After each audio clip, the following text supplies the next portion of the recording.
Welcome back to Mayhem Performance Coaching Podcast. I don't even know why we say the episode number names. We need a different opening. That's just getting ridiculous. The fact that you don't know the episode, like we gotta dial dial it They're in. all bleeding in together. We don't number them. That's Gunkler's fault. They are numbered. Are they? Are they They're seriously? absolutely numbered on the YouTube channel. throwing him under the bus. Unbelievable. Well, shoot. We're somewhere at a dozen, 10, somewhere around that number, something like that. If you can't count episodes, you can't count reps. This is 13. That's probably true. I probably cheated myself a few reps, That is especially important. training in the garage. Episode number 13. Thanks, Gunkler. Episode 13, we're sitting here with our newest coach, Brandon Dorman. And then we've got Sean McGovern over here. Sean Sean's is freezing. Yeah, Sean's freezing. cold out Sean's here. from Arizona. Not in town as much, obviously, because he's from Arizona. Wasn't able to make it out in October. You had some important life stuff going on with. Everything's important. Talk to us a little. Yeah, we'll jump into that and then we'll tell you the topic. But tell us what's been happening with you in terms of what was going on, like October, November. Dr. Sean, yeah, give us a little quick life update. Yeah. October was the start of opening our practice, Steadfast Integrative Medicine, and performance medicine based. Taglines basically pain, performance, and primary care. So we're looking at removing the obstacles that prevent high performance and health, like ideal health for whatever that person's looking for. So it's been an absolute blast starting to open that. I got my wife picking out finishes, basically doing the bulk of the interior design, family business, just really building something special out, and using fitness as a huge catalyst for change in health and leveraging, almost 2 decades of strength and conditioning, nutrition, and all that, along with a medical practice. So that has been, it's been a treat. You forget what owning a business in a brick and mortar looks like for a while. It's been 14 years since we opened up brick and mortar. So Wow. Maybe longer, 15 years. Jeez. Well, 14 years in October, right? Well, almost exactly 14 years. And just all the hoops to jump through, everything to just organize, kind of breaks the brain a little bit. Heavy loaded question here, but how in the world are you balancing the coaching plus opening a brick and mortar, treating people now? Like, what's that been like last couple months? Or there is no balance? Yeah, I mean, do you believe in that whole no work-life balance? It's what are everybody saying now? What's the popular way of saying it? There's no work-life balance. It's like work-life harmony or something like that. Oh, is the yeah, phrase harmony, people are using. I don't know, that might be stupid. Yeah. It all is. No, I mean, I with my training, like if we thought of myself as a client or, I coach myself, it's really seasonal. And this is a big discussion me and you've had for years now. So it's having that understanding that there's going to be seasons in your life where you're not sleeping a lot. There's going to be seasons where you're going to be doing more of any one thing. So the assumption that everything's going to be balanced is basically a way of shooting yourself in the foot to kind of be a generalist and suck at everything, right? So if you're like, okay, balance means my kids and my work at the same amount of time, then you're like, well, is that enough for either of them, right? And, being kingdom down, right, means that you have your focus on God first, your family or your wife specifically in our case, then the kids, then your job, then yourself, right? So if you at least keep that focal point dialed, everything else kind of finds its place, right? And it's really, what's your personal time? Like, how much of that are you willing to sacrifice to then execute on these other areas, right? And for me, that was business. So, I had to prioritize for a long time now, and we were laughing about this yesterday. It was like, I have to prioritize time with my wife to actually have that kind of intimacy in that relationship that, is God honoring. And then that means if we need more hours of the day for coaching and starting a business, then that's going to eat into my time. That means that's less training. That means I'm waking up earlier and sacrificing hours of sleep to be able to do those types of things. So, and that's seasonal, right? Right now we're at like 14 hours a day. I'm not crying about that. I actually enjoy it, but it's like you get home, it's time to do kids, right? It's time to be dad, be a spouse, be all those things, kind of shut that off. And then it's like, is that balanced? Absolutely not. But is it what is required in this season right now? 100%. Right. And the next season is going to look a little different. So how much time have you had to ruminate on aerobic versus muscular endurance training in the sport of CrossFit in those 14-hour days? I mean, this has been a contentious thought of mine for some time now. I would say, yeah. I don't remember the exact year. So what we want It's to... been a couple of years. Yeah, actually, Brendan, Really? you preface what we want to talk about here. Let's jump tee into it up. Yeah. It's funny because we had this conversation just like randomly when we were working out this morning, and it kind of like spawned this topic. But, when I started CrossFit, all you heard from every high-level coach was you've got to build your engine, or it's all about aerobic capacity. Your VO2 max has to be higher than everyone else's. Like that's all the things that I was taught and what people told me in space. But then it was weird because I watched the best athletes, and a lot of times they didn't have the highest VO2 max, or they weren't the most cardiovascularly fit, but they were really enduring at the local level. Like their shoulders just lasted longer than everyone else's, or their lats lasted longer than everyone else's, or their squat endurance was way better. And it made me think like, well, in a sport where it's for time, it's usually the time domain's like 8 to 14 minutes, or for reps, a lot of it's just about how can you maximize the contractions that you're doing in that time period. And so we got in that topic, and obviously he was spitting all the science, which was great because a lot of mine is more like I'm seeing it and just like the practical implementation of maybe doing more muscular endurance work versus aerobic work. And then you started to talk about some of the benefits of that. So I think that's what we'll dive in. Yeah, it was like a couple years ago. I remember we were on like a one-on-one call. For those of you guys who don't know, we mentioned it earlier. It's been a while since we did the podcast with you. It's been like a year. But Sean was and still is like a mentor of mine, mentored me as a coach for like 6 years or something like that. Maybe even I've started 7 years, I think, actually. Long time. Coached me, mentored me. And just one like conversation a few years ago, it was like super random. He was like, I'm going to get myself in trouble for saying this. Yeah, we got it all wrong. And I'm like, what are you talking about? It's like how he opened the call. I think I even cliffhanged you. No, did, it was like time. You didn't freaking tell me. Yeah, and we were just like, I'll talk to you next time, bro. Yeah. Like it was like, I got to wait a week or 2 weeks till I talk to him next. Cause he was like, I've been rethinking everything. And he didn't even tell me what the topic was. And then we actually didn't really have, it was like several weeks later that we got into it, but it was that whole idea of like, I say it a little more controversially than Brandon just did, but it's kind of like, hey, aerobic capacity, use that really general, ambiguous term, right? Yeah. Is kind of overrated in the sport of CrossFit. I think a lot of it comes down to the language, though, right? So the two things to kind of set the table for is like when you say you want to make the sport more aerobic, you want to get like these dynamic contractions more aerobic. It's like, well, what does that really mean? Like, do you want to use less energy? Like, what does that look like? What's the substrate that's being called into play? All that kind of stuff. So there's weirdness in that. Like, what does that actually mean, right? And to really think about it, you gotta shift to like, what's the demand of the sport, right? And like you said before, it's kind of, you can test 1 rep maxes and that's fine, right? And that's part of everything. But ultimately, everything is do more reps in less time. So that's like a for time piece, right? Or you have a set fixed time period and you're doing as much reps as possible. So if you think about that from a capacity standpoint, that means that there's a big metabolic component, right? And you're like, oh, well, they're called metcons. It's like, of course it's metabolic, but it really comes down to the substrate, what's readily usable, and all those types of things, right? And you could argue back and forth and split hairs and say that it's a little bit gray, but you're like, okay, so making it more aerobic, that means you always have air available, right? It's not meaning that the contractions are really changed. It's like, what is the default substrate that's being used for that?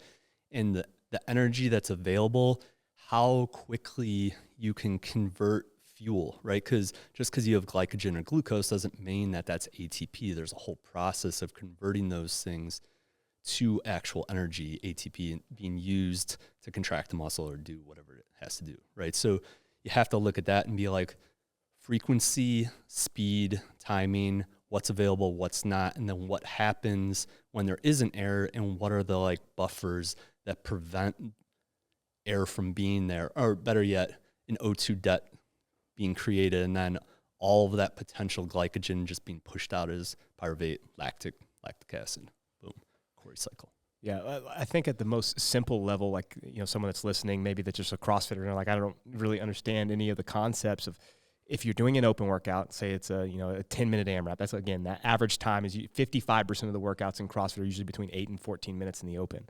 So somewhere in that time domain, and you're doing an AMRAP where you're trying to get as many reps as possible, if there are handstand push-ups or burpees or some kind of squat variation, you've got to be able to use the local muscle as well as you possibly can to get as many reps, which means, I think when people say like aerobic, they mean efficiency. Yeah. That's really what they mean. And I would agree with that. You want to be as movement efficient as possible. In other words, use less effort per rep on whatever movement you're doing in the sport. But I think what happens in training is most people, they do poorly on that workout. Let's just say, like, come up with a workout real quick. 10-minute AMRAP, 7 handstand push-ups, 14 wall balls, and 28 double unders. You literally just came up with that. Yeah. Just I don't know. That would be gross. But if you're doing that workout and at the end of it, you really struggle with your handstand push-ups and your legs blew up in the wall balls, most people typically say, my engine's not good enough. Like, I just need to go back to the drawing board and start doing engine work. And so then the way that they would do that, maybe for some people, would be, I'm going to do a bunch of echo bike intervals to improve my legs, which is one way that you can do that. It's capillary density. Yeah. Or they say, I'm going to do a bunch of running or just a bunch of rowing to build my cardiovascular fitness. But there are other aspects that you have to look at, and what a good coach can look at in that setting of, what do their handstand push-ups look like? Are they moving correctly first? And that's like the first pillar for me is, can someone move? Do they have mastery in that movement before we can build endurance in it? The wall balls, do they have good squat positions? Or are they holding their breath when they're coming down? Are their knees caving in? Can they not get up or not get into the bottom of a squat because they're coming up on their toes? Like, all of these inefficient movements that may happen that you should fix first before you even think about cardiovascular health. The next step of that, even if they move well, is then looking at the local endurance at the same time that you're looking at cardiovascular endurance, because your heart may work well, but if the local muscles don't work well in CrossFit, because there are so many isolated type movements, even though you think it's all kind of like global, you're going to suffer in the sport. Your legs blow up, your shoulders blow up in handstand push-ups, like everyone's been there, right? And they're staring at the wall. It doesn't matter how quote-unquote fit you are. If you can't do the handstand push-up, now you're 10,000th place in the open instead of the top 50 or 100, maybe where you want to be. Yeah. It's kind of, if you put them both on like a justice scale, right? And it's like up, down on either side. And you got like aerobic on one side, true aerobic, and then you got muscle endurance on the other. One feeds the other in a sense, but at the same time, if it's imbalanced, you're wasting one of them, right? Yeah. If you have a really good cardiovascular system, and we'll just say you're very aerobic, then you're wasting air and you're wasting substrate in tissue that can't take it and not respond appropriately, right? Versus the other way around, where if you have an underdeveloped cardiovascular respiratory system and very high muscle endurance, then you're wasting potential and not being able to get substrate, glucose, cofactors, and vitamins, minerals, and glucose to the tissue locally then, right? So there needs to be a good balance, but arguably what we're kind of defaulting here is, if the base isn't set, and the base being how well that structure is made, what's available, and what's been trained in all these aspects, then you could have the best cardiovascular respiratory system in the world, and you're not going to be more aerobic as you would want to be for the sport, right? And then that mismatch is just going to send you spiraling, and you can potentially misappropriate training time and years basically in the sport and not get the results that you're looking for. Go into, you keep doing the air quotes on aerobic. Why are you doing that? Well, because like kind of like what Brennan was saying, it's like we call it aerobic, but if you think about it, it's, yes, there's a presence of air. When there's not a presence of air, it's anaerobic, right, from that sense. But it's funny because it's like we say if the workout's smooth and you're not hitting any bottlenecks and you're not failing, it was more aerobic. But it's like, just because like running is aerobic and you don't really have to ever stop, right? So we're talking about frequency and need to fraction reps, break sets, not hit failure or break it before you do hit failure, to be able to like basically recover that muscle group and then be able to get back into it and finish those reps, right? So to say that it's more aerobic is, and just because you didn't have to break it, isn't really a truth in that sense. yes, there's air. So you really got to define like how you're using the terminology of aerobic for that. And we're just like more poking fun at it because it's like, okay, just because you didn't fraction it doesn't mean it's aerobic. It just means you have good muscle endurance. Yeah. It's also hard because the verbiage is kind of different for everyone. Yeah. So you got to like be careful with this. And that's why I try to bring it back to like a practical term. But Sean, what you said about misappropriating training time is like, that's what I'm passionate about, because I think, at least in my experience, most CrossFitters, if they struggle going back to that workout, let's say, again, 7 handstand push-ups, 14 wall balls, 28 double unders, they just want to do more Metcons, and they think that that's going to be one way to improve their aerobic capacity. But if it is truly a muscular endurance limitation or a movement limitation, you'd be better off kind of splitting those up, spending more time on building the muscular endurance. Or you talk about the structures, right? The structures of the shoulder, laying the right scaffolding down so that you can be more enduring in the shoulder, or the triceps for the handstand push-up. And then the same thing with the wall ball of like, can we build the structures of the quads and the hamstrings and the glutes and everything else that's involved in that squat pattern? And a lot of times you need to do that outside of just hard conditioning work. That doesn't mean you're not doing that. And because I know everyone, like I love doing that too. Like I just want to throw down and do a Metcon. But if you really want to get better at the sport, sometimes you got to isolate those things and then truly, again, build the scaffolding first. It's just like the foundation of your house or putting up the sticks before you put the drywall on. Like that's what we're doing in training. And if you do that right, you're going to be way better off the next time you test those workouts. I can't agree more. The fundamentals of muscle endurance, right? We're looking at things as simple as movement quality and economy, right? Are you wasting energy in other places, right? And you said scaffolding, which was a great word, because I think something that's greatly underappreciated is carbohydrates and how much glycogen you can actually store in a tissue, right? If me and Foster were similar in capabilities and one of us had twice as many carbs because we had the appropriate training previously for really setting up sarcoplasmic hypertrophy and being able to swell the cell, have space to cram as much glycogen as possible, he's going to be more enduring in that pattern that we're talking about, purely based off of his ability to load glycogen in a muscle, right? And that means he has a local capacity that's greater than mine, despite whatever contractions have occurred, right? So when you talk about doing stuff outside of that, right, that's where it really starts to make sense. It's like, do we all need to look like bodybuilders? No. Is there a benefit? Yes, until you start losing range of motion and mobility and things like that, right? So it's a very steep curve, right, to the point where it's like super beneficial and now not beneficial anymore. Yeah, right. That's what I'd be interested in from you. Maybe like give some examples of ways. Maybe we use the shoulders since I used that example already. That you could maybe improve. Let's use that term, scaffolding, without it just being in like hard Metcons all the time. Like what are the things that you would tell me if I'm really struggling with handstand push? Maybe not a strength issue, but like, hey, in a 10 or 20 minute AMRAP where I'm having to turn those over, I just blow up. My shoulders blow up. My triceps blow up. Well, you could emulate things anyway, right? Like I think Poliquin had the old saying, like the range that you train is strength is gained in the range. Yeah, something like that. It's so good. Yeah. So true. So you could easily set up something like a seated pin press, right? And like arms are kind of starting in this 45-degree position. You can press out of that. You can start working through different aspects and rep ranges with different RPEs through that and not going to failure, really trying to push that mitochondrial biogenesis, like make everything happy in that system, right? Why not just what about the people who would be like, bro, just do handstand push-ups, man? So that's sport specific, right? So that's great, but what happens when you can't hit the right stimulus in there, right? If the volume required is to be able to do, for strict handstand push-ups, what are we saying, like plus 40? Yeah. 40 plus. If you can't do that, then why are you farting around with 13s over and over? Like, what are you gaining from that? So you need to be able to set something up in that position, and then, depending on capacity and training age, then maybe you're hitting some overhead tricep extensions after that to mimic that position with extension through the elbow, right? Depending, again, if strict handstand push-up, your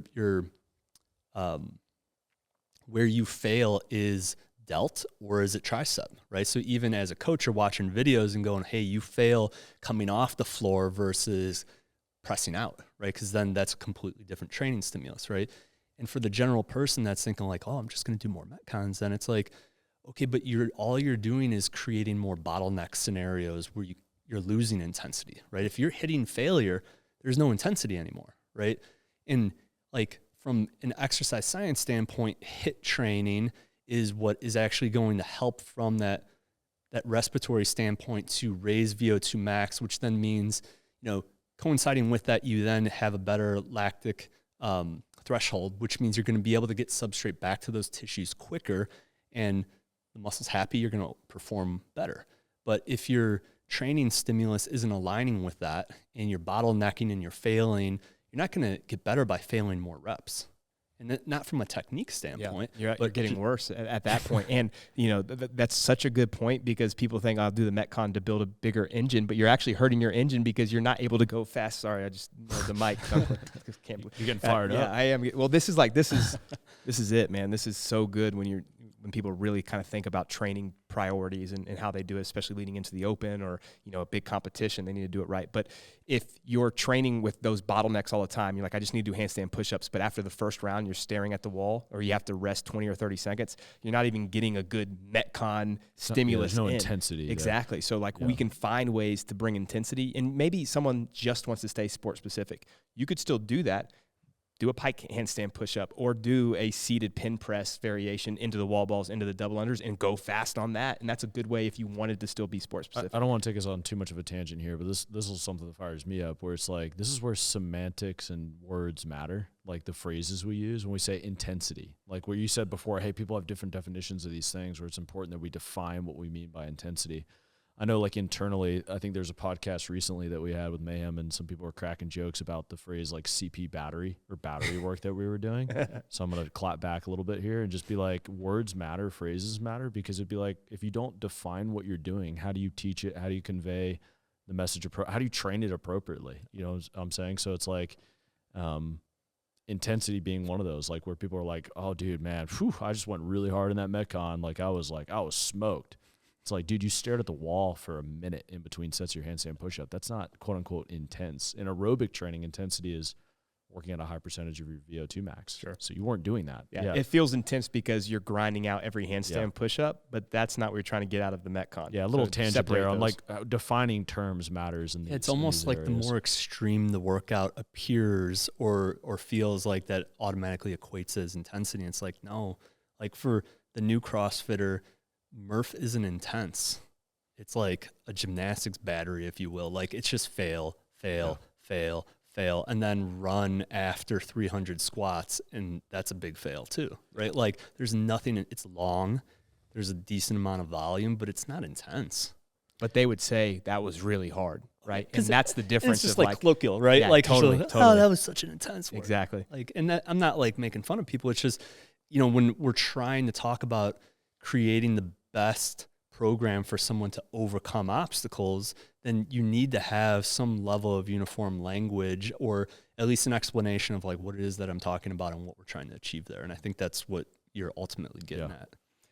Go ahead. Yeah, I was just going to say, because you asked the question about like, why would you change the movement? And to kind of stay on that topic real quick, we talked about like, hey, maybe you should be able to do 40 kipping handstand push-ups. There's also like, when you're in an open workout, if you want to make certain tiers or a qualifier, there's like a minimum contraction volume you have to be able to handle now too.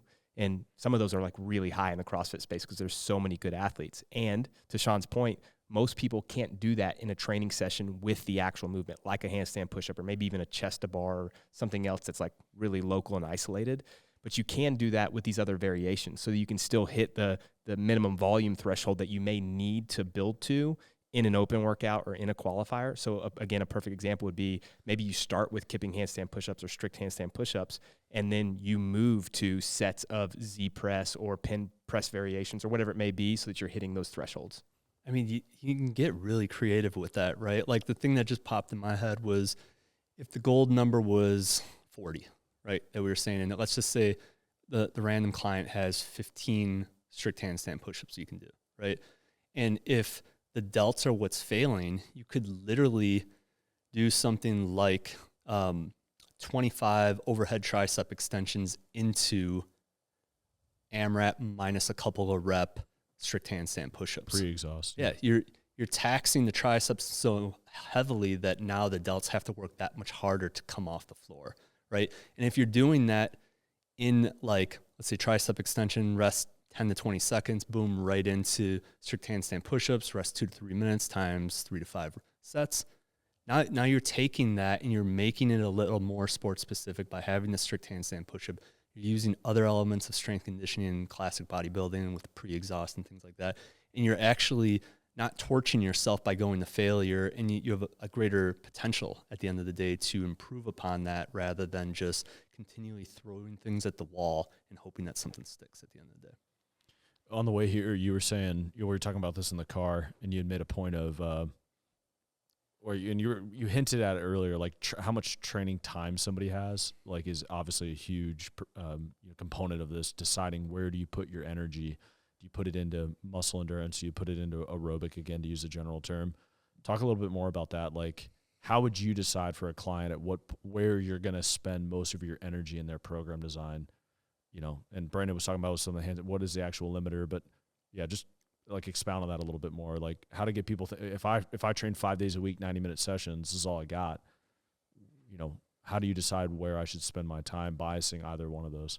Yeah. I mean, we're fortunate. We're much like a lot of the other camps, if they're collecting the data, like we see what our folks that were going to semifinals and so on, what they're capable of within certain workouts or certain testers and benchmarks and stuff like that. So we kind of have a standard for some of those testable elements, but ultimately you're going to be looking at things like training history, training age, and seeing what they've been exposed to, and then kind of piecing that together for what's most relative to the sport, right? So the assessment and intake process is going to be equally as important to kind of discern those different factors, and then realistically looking at, what are your goals? How much time do you have available?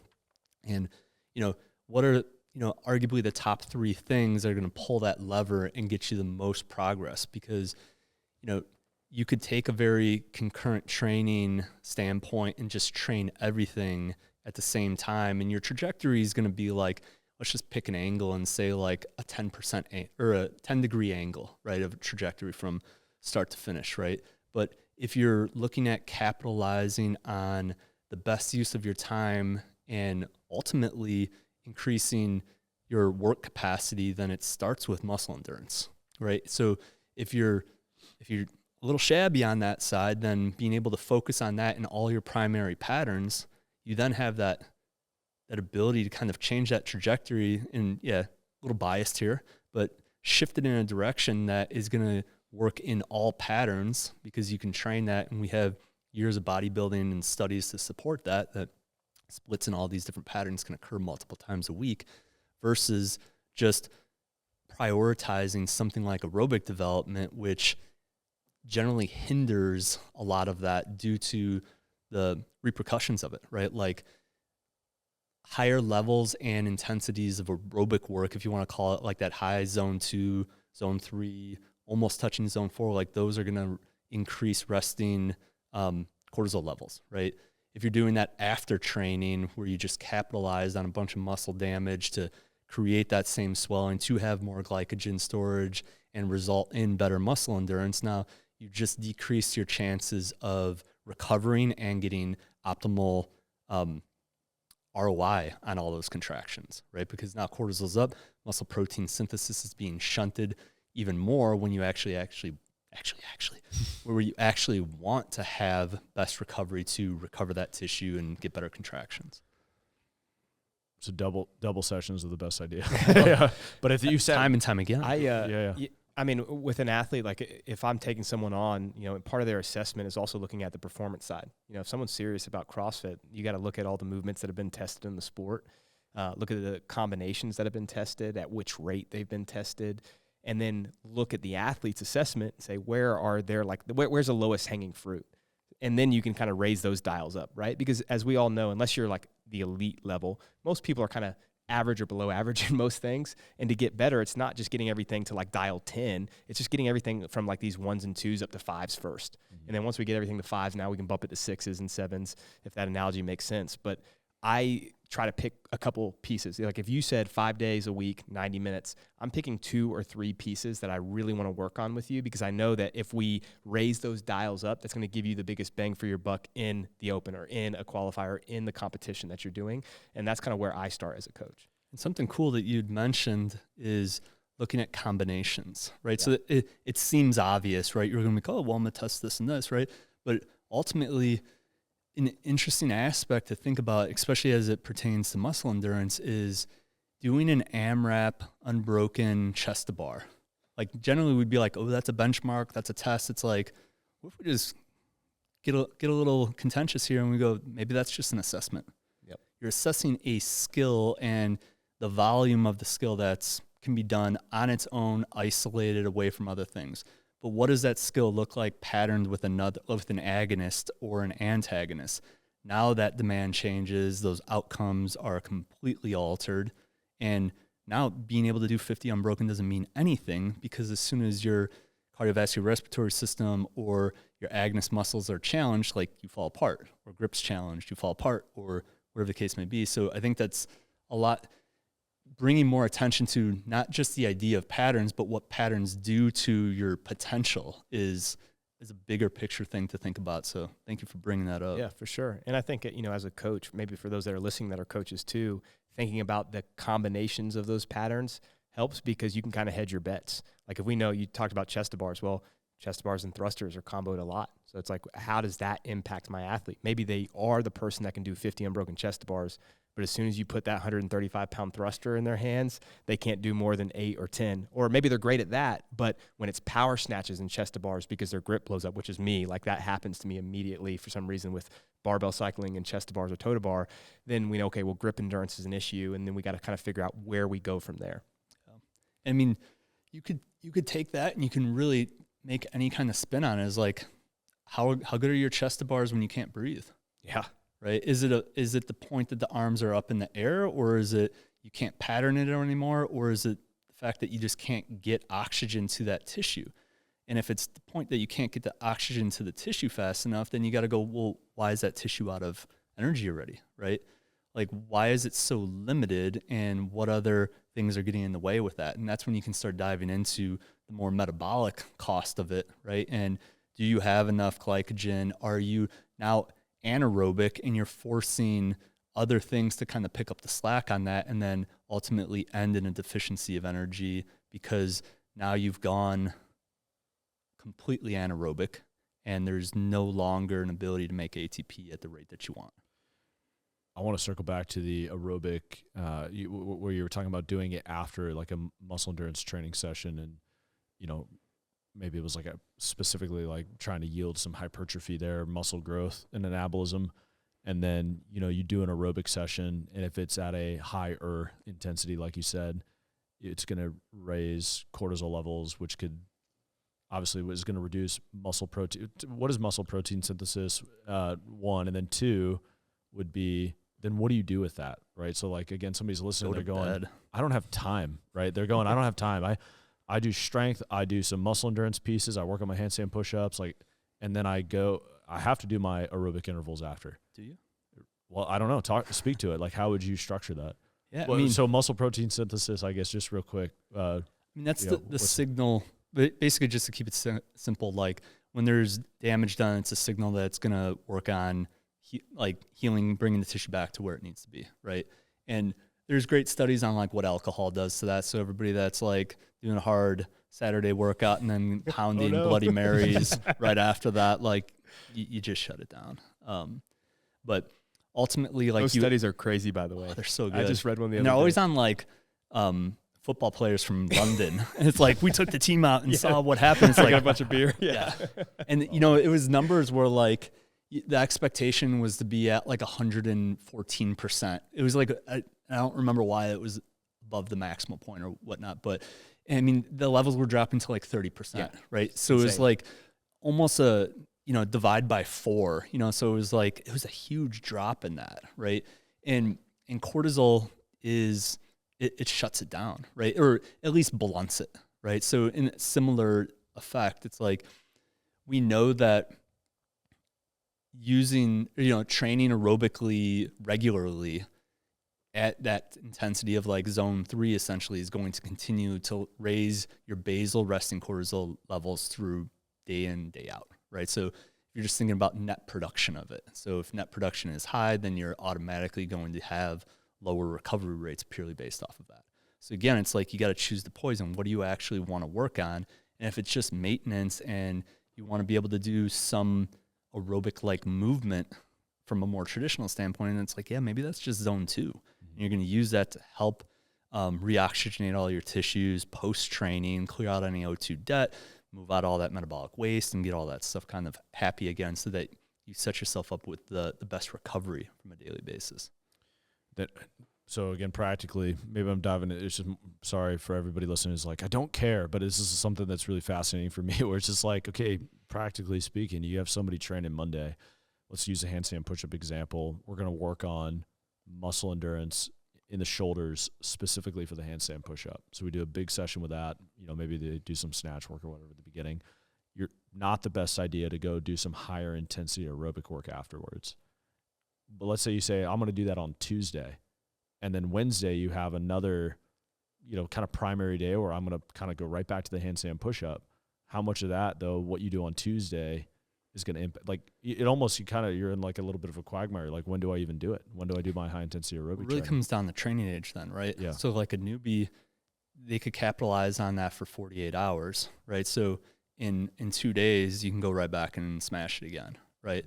Or maybe their dose is so much higher that even doing a little bit of cardio, well, let's call it, afterwards blunts it a little bit, but they're still getting optimal, suboptimal, but good recovery, right? So, but then you have your advanced lifter or advanced CrossFitter, and let's just assume they have a good training history prior to that, where they may need multiple days and or multiple weeks to actually get themselves to that threshold where the body is like, oh yeah, we broke that down, and now we need the proper recover, like MPS basically, to recover that, right? So there's going to be a lot of variation purely based off of like Training your capabilities and training age and the adaptation that you have to those things. Yeah, I think there's an important distinction too between like when most people do zone 2, they're like going a little bit harder than that, right? Yeah. That's to put it mildly. And I'm at fault for this too. I'll go do a long zone 2 session, and then all of a sudden I'm like, I can't even do that. It's very hard. It's like zone 3, zone 4, and that's what he's talking about. It's like you did the handstand push-up session, and you're like, oh, I'm going to cool down and do an easy piece, which actually can be very beneficial if you're going at an easy rate. That does help with capillary density and mitochondrial biogenesis, and those things are important. But if you start going, like, let's say I jumped on the skier because I'm like, oh, triceps and shoulders and lats, right? I just did this, and now I'm going to do some extra work, but now I'm going at a 145 pace for 15 minutes, which would be crazy impressive. Then I'm blunting all the work that I just did. So that's where you just have to listen. You've got to, I track my heart rate. I listen to my body, making sure that there's no like local burn when I'm doing those sessions. So in other words, if I did a heavy squat session, if I'm doing a C2 bike session after that, I don't want to feel any burn in my legs. I'm just going at a nice, smooth, easy pace. But it's really hard for CrossFitters because we always feel like we have to go harder. Mm-hmm. And honestly, like, just brought to my mind by your example, it's like, yeah, zone 2 would be great. You got to understand your limitations within zone 2. So even just playing with that on rest days to be like, how long can I stay on an echo and actually be in zone 2 before, it creeps and you're like, oh, I'm at 142 and I didn't even realize it, because there's, it's like boiling a frog, right? Like you're just like slowly burning. You're like, oh, I didn't realize how bad that got, right? And at the same time, when we're talking about maximizing recovery, with the handstand push-up example, realistically, like maybe a row is the better thing, right? Because now you're working agonist movements, and those agonist movements are actually inhibiting those same tissues and dropping some of that extra excitation that was there, and now further allowing things to relax at a better level while you're still getting blood flow. With the cortisol conversation, like increases in stress hormone, for those of you guys wondering, a glucocorticoid, right, to be more accurate, but a stress hormone, period. Just keep it simple. Do we know, like, percentage-wise, zone 2, zone 3, zone 4, like how much increases you're getting in basal cortisol levels? Like, hey, when you're in zone, because you're still getting increases in cortisol at zone 2, right? So it really comes down to, let me just answer your question first. I don't know if there is. It'd be cool to find out if there was something predictable on that line, but it ultimately comes down to sugar availability, right? Because if you're not running for your life in a real, like, bad situation, And it just comes down to like, is there enough liver glycogen where your normal sensor of glucagon can figure that out and go, hey, your blood sugar is getting a little low. We're going to liberate some of that from the liver from glucagon, right? The opposite one of insulin, right? So it's go, okay, cool. We'll keep tapping on the liver, dump more sugar in there, and that'll just circulate and keep everything happy. Now, once the liver essentially runs out of glycogen to convert to glucose and send in the body, now you have cortisol being upregulated to then force gluconeogenesis in the liver and start taking all the glycerol from the triglycerides and everything, all the lactic, and bring it back to the liver, make some glucose, and then send it back out. Liver can't even use that glucose. So it's really of like, how fast are you tapping out? Did you have the substrate available prior? And, realistically, is the local tissue expending too much because of poor movement economics, right? Or do we just need to fix the problem and kind of send everything in the direction? Meaning even your zone 2, when your glycogen depleted in zone 2 isn't the same thing as doing zone 2 when you're fully topped off, right? Is that the safest way? There's at some point where it's meaningless, right? Right. Like if you are completely... I would imagine, like, even if you went just becoming zone more 2, fat adapted at that point, right? if you went zone 2 long enough and depleted yourself, my assumption, and never really thinking about it, like you'd eventually just go zone 3 once the substrate wasn't available. It's like anybody that goes for the run and they see these notable changes in pace relative to heart rate, that's generally where there's a metabolic shift occurring. Mm-hmm. So if you can keep that in context and you're savvy enough to track that kind of stuff, then you're like, you kind of know what intensity can last for so long before you're kind of switching things up and your body's like, well, we're not doing that anymore. Now the RPE went up just to keep that pace, or you're dropping the RPE to stay at that heart rate zone. Land the plane, Sean. How would you, what would muscle be endurance, carbohydrates, and all things glycolytic.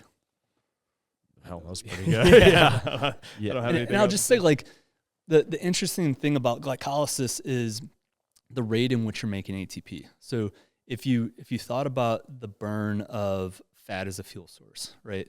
The ATP is over 100 per molecule, gram, whatever it comes out to, I forget. Doesn't matter. But when you're looking at glucose as a substrate, it makes like 32 to 38, depending on the route it comes in, something like that. So it's in the 30s, right? So in the 30s, low hundreds, right? And by default, you go, well, I would make more energy if I used fat as a fuel source. And that'd probably be the big dominant suggestion in the endurance world, mm-hmm. right? And that makes sense, right? But what you have to then think about is what else is occurring within there, and what is the frequency and duration in which it takes for that to occur, right? And beta oxidation using fatty acids takes longer, right? And it's dramatically longer in comparison to glycolysis, where yes, you're generating less energy, but you can cycle. There's so many. It's such an easy process, essentially, that the time it takes to convert glucose to ATP down the whole glycolytic cycle to the TCA all the way down to the electron transport chain, you're going to generate more cycles of glycolysis in the amount of time that it occurs, or that it takes for one fat molecule to be used, that it's going to supersede the energy, like, hands down. So even though you're doing less, you can do more at once and make more energy. So we would say, safe to say, bias training towards muscle endurance. Bring those carbs in, because here's the other piece. Get enough carbohydrates, When you're predominantly going on beta oxidation, you're going to be increasing cortisol, all right? And what is happening with that is there's an upregulation of norepinephrine and epinephrine, and the collateral damage of that is it becomes a self-limiting model where it starts to shut down complex 5 in the mitochondria, and you're going to make less ATP with the same amount of resources. Mm. So say that again like I'm 5.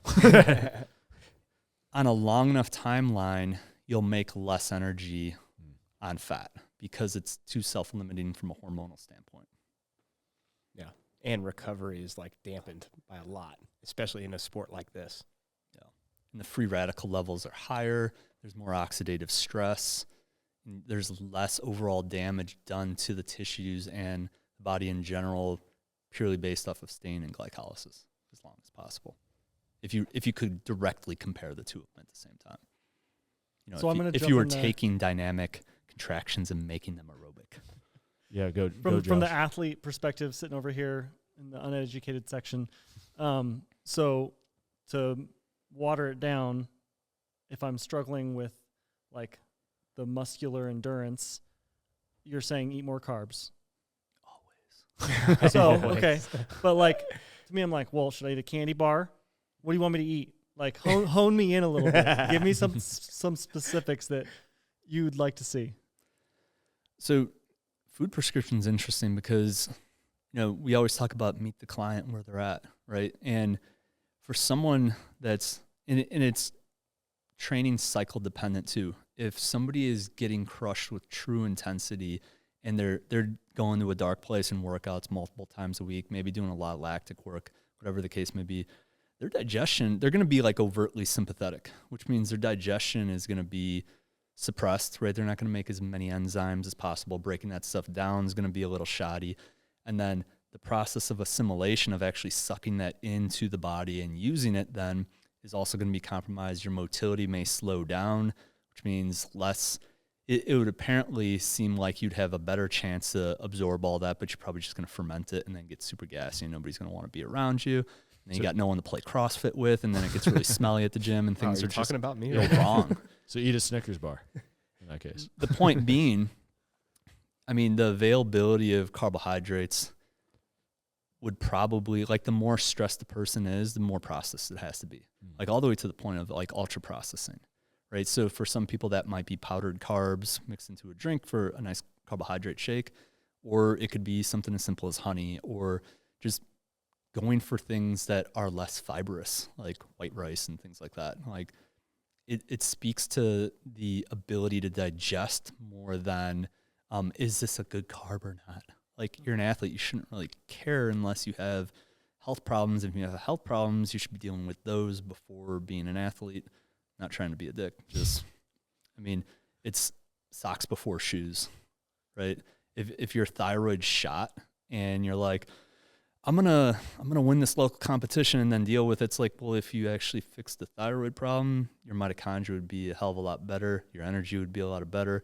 You'd perform a lot better, and you'd kill 2 stones with 1 bird. What? Chuck 2 Norris birds. style. That's Okay. impressive, actually. That answer it, Josh? That was a great question. Yeah. Good. Awesome. Yeah.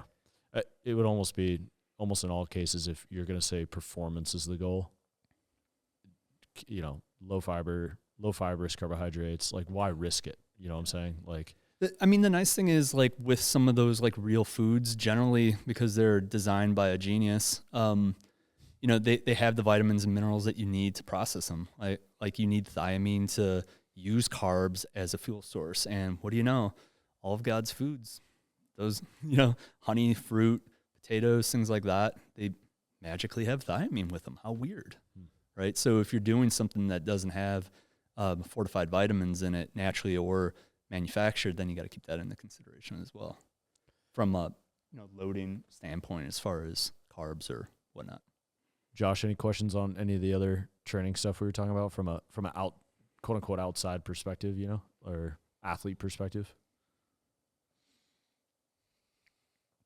I don't think so. Okay. I mean, I have one later. well, when we get off the podcast. All The right. backstory is too long. Yeah, all good.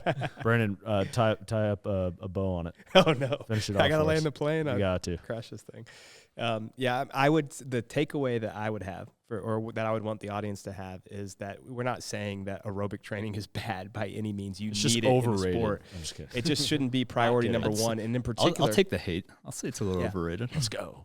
Yeah, Kill I think me it's in the overrated. comments. Put that on the thumbnail. No, I for sure think it's overrated too, and the way that people train is probably mismanaged most of the time. So I just want people to kind of think about Well it as intended, but for sure. possibly mismanaged. mismanaged. I want people to think more about identifying your limitations and then working on those. And oftentimes, especially for beginners, It is at the local level first. You got to build that scaffolding so that you can be enduring later on in your CrossFit journey. Do some bodybuilding. It's good. I mean, we see a lot of good people come out of that. It's not on accident. Thanks, Sean. Until next time.